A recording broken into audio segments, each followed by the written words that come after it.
pastor in another church potentially. I'm not supposed to be another man's husband, another woman's husband. That's my priority. Even when children come, occasionally you'll find ladies, because you're very maternal, and sometimes ladies will say, well, what matters to me most is my kids. But if that girl's married, she's got her priorities whacked. Because really, children, you have a temporary relationship with your child. The one you have with your spouse is a covenant relationship, not a contract. If you have a contract with your spouse and you're thinking, I'm contracted, then you're going to focus on rights. What am I getting out of this contract? Most people, you want to sign contracts because you want to make sure that you get what you're entitled to get here. But if you have a covenant, you're focused on responsibilities.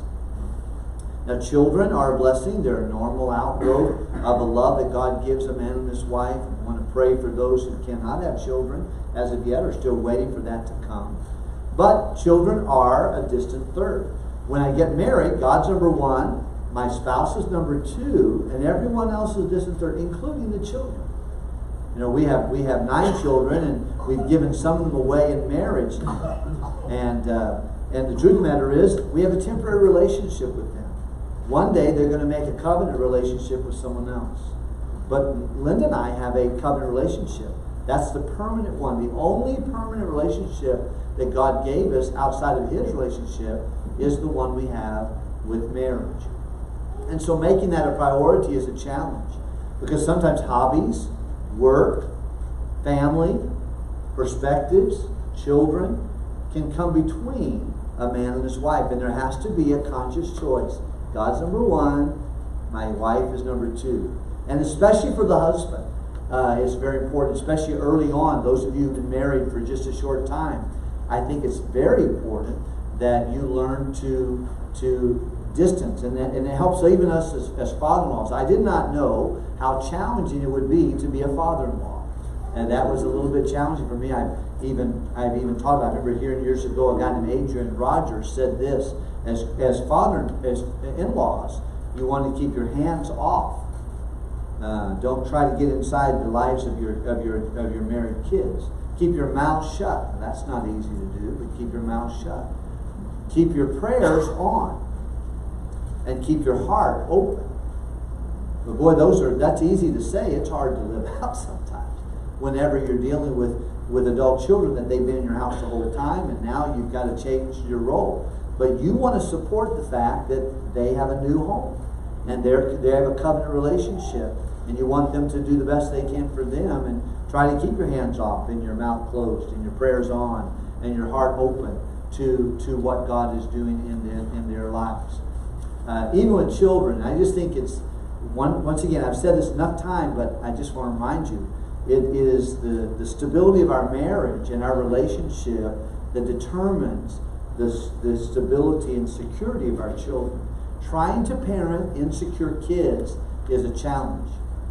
But being what God wants us to be is one of the greatest ways you're making each other a priority. And it's a challenge sometimes. Even Linda and I, when we got married and had kids, we wanted them to know that Mom and I are together. And even in church, I would insist they sit on both sides of us. And they don't want to sit on both sides. They want to sit between us. When they come in the bed in the middle of the night, they're not interested in sleeping on one side of us. They want to sleep right in the middle. I just pick them up and throw them against the wall. You're not doing that. We were together. And when I hug Linda, and I'll hug her publicly in the kitchen, the little kids, they come. They don't want a group hug. They want to get in between us. And I just pick them up and throw them against the wall. I'm not doing that. Mom and me, we're close. And there's a song that was written about children. And I memorized the song and sang it to my kids, especially when I lived in Long Beach when they're all little. I would say, children, please give me your kind attention. I have something to say, here's my intention. I'm going to go out with your mother tonight, and it won't matter if you put up a fight. You may wonder how I could be so thoughtless to want just your mother and me. Now she's your dear mother, we know this is true, but she was my sweetheart before there was you. We're going to walk by the ocean and we're going to hold hands. We'll write her name in the wet sand. We'll write out I love yous and send them out in a bottle. And in memory of you children, we're going to eat at McDonald's. You may wonder how I could be so thoughtless to want just your mother and me. She's your dear mother, we know this is true. She was my sweetheart before there was you. And she'll be my sweetheart when there's no more you. Now, if I start that song, they say, get out, Dad. Get out. We don't want to hear the song. But remind them about that. But I want them to know that we're together, we're each other's priority after God, and that's so important to our. And then the same way, with the boys who want to play basketball or play golf, or the girls who want you to do some things. You just got to realize, okay, hang on a second, where's my priorities at? Your priorities will be challenged. In-laws. My mom, I remember my mother coming to our house after we got married and had our first child. And I remember my mom was coming. She was doing the dishes. Linda was working with Tyler and helping him. She was doing the dishes in her sink, and she did the washing, and then she did the rinsing, and she did the drying. And then my wife had, on the left-hand side, was where all the dishes and the plates came, and over here was the macaroni and cheese and the peanut butter and the baked beans or whatever else on this side. I remember my mother saying to me, John, this is, Linda does such a good job with your house. But you're washing, you're rinsing, you're drying, and you're going across the sink to put them up. What we need to do is probably move these things over here to this side and put your macaroni and cheese over here, and then put your plates and stuff right there. And I remember being a little bit of a like, because I love my mom, and I like the way she did stuff. But I thought, man, I don't know, Mom. I don't know if that's a good idea. I said, Mom, I think we just got to leave it like it is. Linda likes it that way. Just keep it like. I remember my mother going, oh, okay. Okay, so I just kind of meandered out of the kitchen and I think I'm going to go stand somewhere else. And I walked around there. I said, well, I'll go check on Tyler. And I went in to go to Tyler's bedroom where he was just had a little crib, and Linda was right there. And she had a beautiful smile on her face, and she said, John, I love you. You're the best. I went from being a potential zero to a hero with my little remark to my mother. And my mother got over it, she figured it out, but I was so glad. But there was a little bit in my mind, I got to think, a second. I love my mom, but my allegiance goes to my wife. And I think there's the things you have to make those decisions, and every wife needs that. It does give primarily to the husband. Husbands, lead your father and mother and cleave your wife. I think it goes both ways. But I think it's very important to understand that for security and to biblical principle. We've seen the principle of purpose, partnership, the provision of God. We find here priority. The last one, verse number 25. Let's read it out loud together. Can we please? And they were both naked, the man and his wife, and were not ashamed. One more time. And they were both naked, the man and his wife. When I was a teenager, I'd read that and said, Lord, that's kind of sick. Two naked people running around the garden. Why do you put that in the Bible? But I think what God is trying to teach is that nothing comes between a married couple, even close. It's the only relationship where there needs to be openness without embarrassment. Okay, you don't take your clothes off in front of your boss or your mom or your dad or your kids. That's sick. That's weird. Your best friends, you don't do that. But the only person you can do that without embarrassment is your spouse. It's the only relationship where there needs to be nothing comes between us, even close. There's a limit to what you should answer my questions if I start asking you questions, and vice versa. Because you might get too personal, or I can get too personal in my questions. But there is no limit to what I should tell Linda, or Linda should tell me. You might ask me a question if you said, hey, John, how much money do you have in your bank account? I'd say, forget that. Can I just see your checkbook? I'd like to see how you do your checkbook. I'd say, hang on a second. What are you doing? Writing a book? Leave that chapter out. That's none of your business. But never should it be none of Linda's business. Because we're married. And God said, I want the man and his wife to be open without embarrassment. There's two thoughts. One is that we need to work on that. And so if that's God's design, that we be open, what do you think Satan would like? He would like to put he wants to put barriers. He's the master mason. He likes to build walls between important relationships. Have you ever noticed when kids get older, they start off closing their door in their own room, being more distant? They get more close to their friends than they do their parents. You think that's God ordained? No. Sometimes a pastor can tell. I was talking and thinking, praying for a family recently, and the lady's upset with me. She's really upset with a lot of things, but I'm the reason that she feels like that her kids are struggling, and her adult kids, and she feels like it's my fault. And when I see her, I can just tell there's friction. I feel bad. I pray for her. I care for them. I think I was given to them. I love them. But she's upset with me. And you know, it's an important relationship. Pastor and church is very important. But there's nothing more important than outside a relationship with God as a husband and wife. And so Satan will love to use bricks and walls of finance, families, foreigners, hobbies, pursuits. And he'll use any kind of material he can to create strangers in the same house. And there'll be walls built. Boy, you know, when walls are being built to separate you and keep you from being one, if you knock them down when they're 2 feet tall, there's not a problem. You let them get 10 feet tall, someone's going to get hurt. And sometimes pastors and people, but more so husbands and wives, they're functional, but they're just yelling over a wall. You getting the kids? I'm getting the kids. What time are we leaving for church? You bring the snacks? I'm bringing the snacks. What's going on? And there's no openness. But there needs to be complete openness without embarrassment. Another thought is, if your spouse puts themselves out there to be open with you, you have to be careful that you don't embarrass them.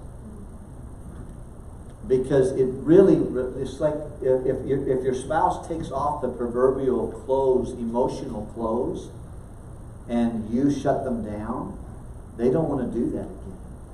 If they begin to unbutton their proverbial blouse or clothes to show you a part of their feelings, and then you and I say, "What? Why don't you just man up? Wait, are you scared?" You know what happens? They don't want to go there again. You'd be afraid of your own shadow. When they share a fear with us, then we all of a sudden, next time they have that, they're like, that hurt real bad. I got embarrassed when I took my clothes off last time. We have to be very careful to learn there needs to be openness without embarrassment.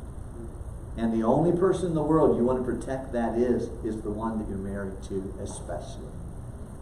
Because the man and wife are both naked and not ashamed. You know, when I look at the first 2 chapters of God's Word, what I really find is that God is very smart.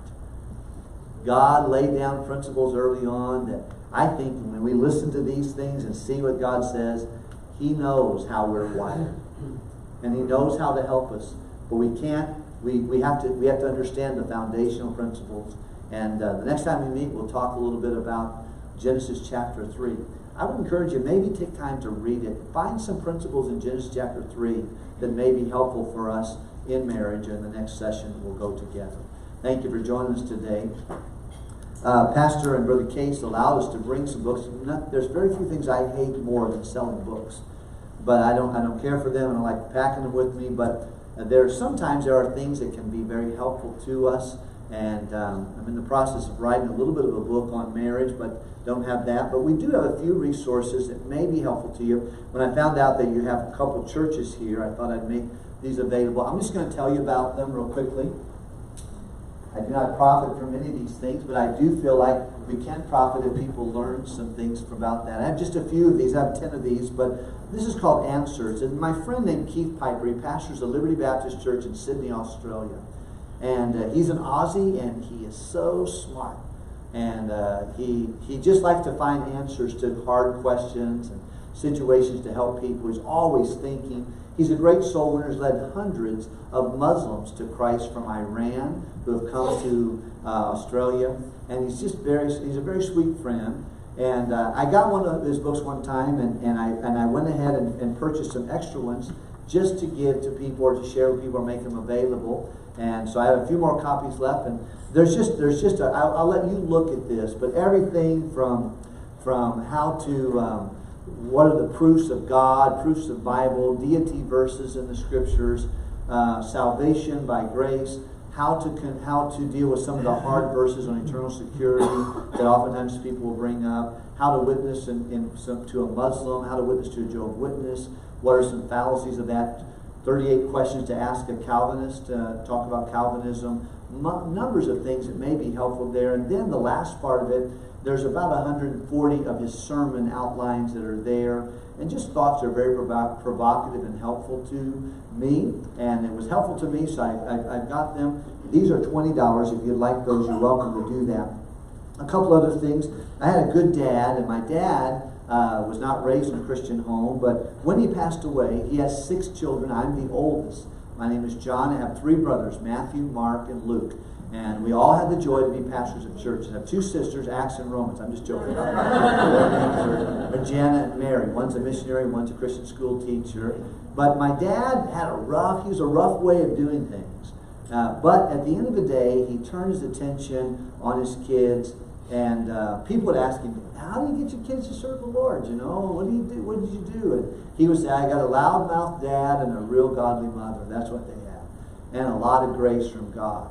But when he passed away, my mother gave me a little notebook that he had of some things that he felt like were helpful in raising children. He just wrote them down. I have the notebook in my office. I took those notes and wrote this book on Proverbs of my father, and just some things that he did in raising his children. And I thank God for it. I'm a product of his love and investment from that. This one is called How to Raise Rich Kids, Rich in Relationships, Rich Life, and Rich Finances. And it's written by a friend of mine that I had the joy to teach 4 of their kids in Bible college. When I saw it, I used it one summer and went through it, and it's some very helpful things that you might be able to take and make it a profitable thing. I brought a few copies of that. Linda has written a book called Love, A More Excellent Way, and it's really life stories on marriage and child rearing, and just some practical things. It includes our oldest son who passed away when he was 17 in a car accident, her response to some of that, some things of that nature. That may be a help to you. And then this right here is a little bit of a microcosm. If I run out of the blue books or not able to get those to you, you can get them through Grace to Grow Publications, but this one is kind of a microcosm of that. I took some of the lessons that Brother Keith Piper had that I think are very helpful and put them in a smaller book. This is $5. It's some of the same lessons that he would put in here, but just some of the highlights of that, and put those available. And that's $5. So this is $5 on it? $5. This one right here, unfortunately, it needs to be $10, and this one's $5. The other one's $20. When I was 31 years old, I was a school teacher. I got a college degree from Highlands Anderson College. I had learned to lead people to the Lord Jesus Christ. My pastor had given me a job to take some of the people I've led to Christ, young couples, and to decide or to have a little Sunday school class for them. And I did. I followed up with them. I learned a lesson. I taught the lesson. We had little activities for them. But what I found is I didn't know really what to do after someone got saved, how to help them grow in the Lord, apart from inviting them to church and hoping they would like our church and like the nursery for their kids and the program on Wednesday. And I hope they like my pastor like I liked him, and hope they like the song service and the everything. I loved our church, and I loved going to church, and I loved serving the Lord. I had been discipled as a young man, so it became part of my culture, but became more than a culture. It became a relationship, a companionship with the Lord. And I did what I did, and I still do, because I found out how much God loves me. And I had been discipled. But a lot of my friends that I lead them to Christ, I could not get them to come back to Sunday night to save my neck. I couldn't get them to really I wonder why they struggled. And so I was a school teacher, but I was really bothered. One day I went to knock on the door of one of our Sunday school class members, and his name was Bernard, his wife's name was Laura. He was a young attorney that had just gotten his degree from LSU in Baton Rouge. And it was a faithful Sunday school class unless the Dallas Cowboys were playing the early game, or there was a fishing trip going on, or not coming Sunday night or Wednesday night. He had a little girl named Mercy. I really wanted her to go into the kids program, but I couldn't get him to commit to do that. But he was pretty faithful to Sunday school class, and he'd go to our activities, and I loved him, and I knew he was saved. I was there when he got baptized. I saw his wife get baptized, and I knew they loved the Lord, but they just were not committed. And I remember knocking on the door one day on Saturday morning, visiting my Sunday school class, and I was by myself that day, and I heard him say to his wife behind the door, "If that's Brother John, tell him we'll be there tomorrow." And sure enough, a few moments later, the door opened. "Hey, Brother John, we're going to be there tomorrow. Can we bring the donuts for the class or something?" I said, "No, just come. I'll see you tomorrow. And thank you. Love you guys." And when I got in my car, I felt like someone just punched me in the stomach. Like, what am I doing? Just going out here aggravating people? There's something missing. I don't understand why they don't want to come. Why am I having to visit them after being saved for a couple of years now? And why aren't they just deciding to come? What is it, or are they missing? It bothered me. And so I remember after I finished school the next couple of weeks, I would walk home in the afternoon and walk across the football field. But instead of walking across the football field, I'd walk around in circles and pour out my complaint to the Lord. Say, "God, I don't know what I'm doing, but I'm not interested in just winning people to Christ, and no one wants to live for the Lord. You know, I want to see someone walk in truth." And about 2 weeks later, my pastor said, "Hey, Brother Warren, our youth pastor, is going to go start a church. His office is empty, John. I got another guy coming in. Brother David's coming in. Would you mind cleaning his office and getting it ready for him?" I said, "No, Pastor, I'd be glad to do that." And I went one afternoon after school. I went over there and I cleaned and vacuumed and pledged the desk and organized the paper clips. And I went over to the closet. And when I went to the closet, I found some booklets. Now, they didn't have color coded. They were just kind of photocopies and stapled together on discipleship. It just said salvation, eternal security, baptism, the local church, prayer, my job, my employer. It just had just like Bible studies. And when I saw those, and I organized those in that corner, I really took it. It's like the Spirit of God said, this would help Bernard. And I went to my pastor. I said, "Brother Spencer," I said, "I found these Bible studies. I've been thinking about this. Do you think it would help me if I went with this, if Bernard went through these lessons right here?" He said, "Bernard, Laura, the couple that come to your class," and yeah, "John, do it. Ask him." He said, "We bought those books a long time ago to disciple people, but it's just not caught on in our church." And he said, "But do it. Yeah, let's go ask him. I'll pray with you about that." You know, the reason it didn't catch on in our church is because it's hard. It's difficult. It's not easy to have a baby. Many of you girls have done that. I've never had a baby myself. I watched Linda have 9 of them. But it's not easy to have a baby, but it's easier to have a baby than to raise the baby. And sometimes it's easier to win someone to Christ and see them come to Christ because God does all that work than it is to spend time developing them and spending time helping them. And my pastor said, "Yeah, it's just never really caught on in our church." And the reason was because it takes some stamina, some strength, some heart to say, "I'm going to help someone else grow. I'm going to take someone else's spiritual responsibility, grow my personal responsibility." I remember going to Bernard, and I met him. I said, "Listen, would you give me 1 hour a week?" He said, "What are you thinking?" I said, "I got to be at school at 7:45. How about 6:30 to 7:30 on Tuesday mornings down to the Burger King on I-10 and Segan Lane in Baton Rouge?" He said, "Man, that's early, John, but I'll do it. You want me to do it?" I said, "Yeah, I want you to do it." And he said, "Just go through it with me." I remember going through those lessons week after week after week. And you know, there's 2 things that happened. One, he started to grow, but another person started to grow. And that was me. Because I had heard so many life-changing messages, I didn't know who I was. And I went to Bible college. I heard lots of stuff. But I didn't use any of those muscles. I couldn't have given you, I was a college graduate, 31 years old. I couldn't give you 3 verses on eternal security by heart if my life depended upon it. Although I'd taken Bible doctrines class, I didn't know 3 verses on baptism. I didn't know 3 verses on the deity of Christ. I mean, I was a concordance cripple. If I had my Bible, I could probably find a few verses, but I didn't know them. You know why? Because I didn't use them. I didn't teach that. But as I was teaching Bernard, I began to have light bulbs come off in my heart. Like, hey, that's a good verse. That's great. I'm going to make note of that. Oh, that's why we do that. That's why the Bible's inspired by God. That's what I started to learn while I was teaching Bernard. And then I remember about 6-7 weeks into our Bible studies, I called him on a Saturday night like I was calling all the couples in our class. And I called Troy and Karen, and I called Audrey and Ty, and I called them. And I said, Bernard, you and Laura are going to be in Sunday school tomorrow? Don't forget, tomorrow's the first Sunday of the month. Look forward to having you. And he goes, John, we're going to be there, but I want you to stop calling me on Saturday night. So you don't have to call me anymore. We'll be there. I'm going to record the Dallas Cowboy games when they come on early. And I'm not going to take another fishing trip on that time. I'm going to be in church. You can count us. We'll be there Sunday morning. He said, John, I think we really probably ought to be there Sunday night. And I want to put Mercy in that Wednesday night Bible study for the kids. I think it's important. We'll be there too. I said, really? Oh, okay. Well, great. He said, don't call me anymore. As a matter of fact, you need help in that class. Why don't you give me 3 or 4 names and I'll aggravate them like you've aggravated me.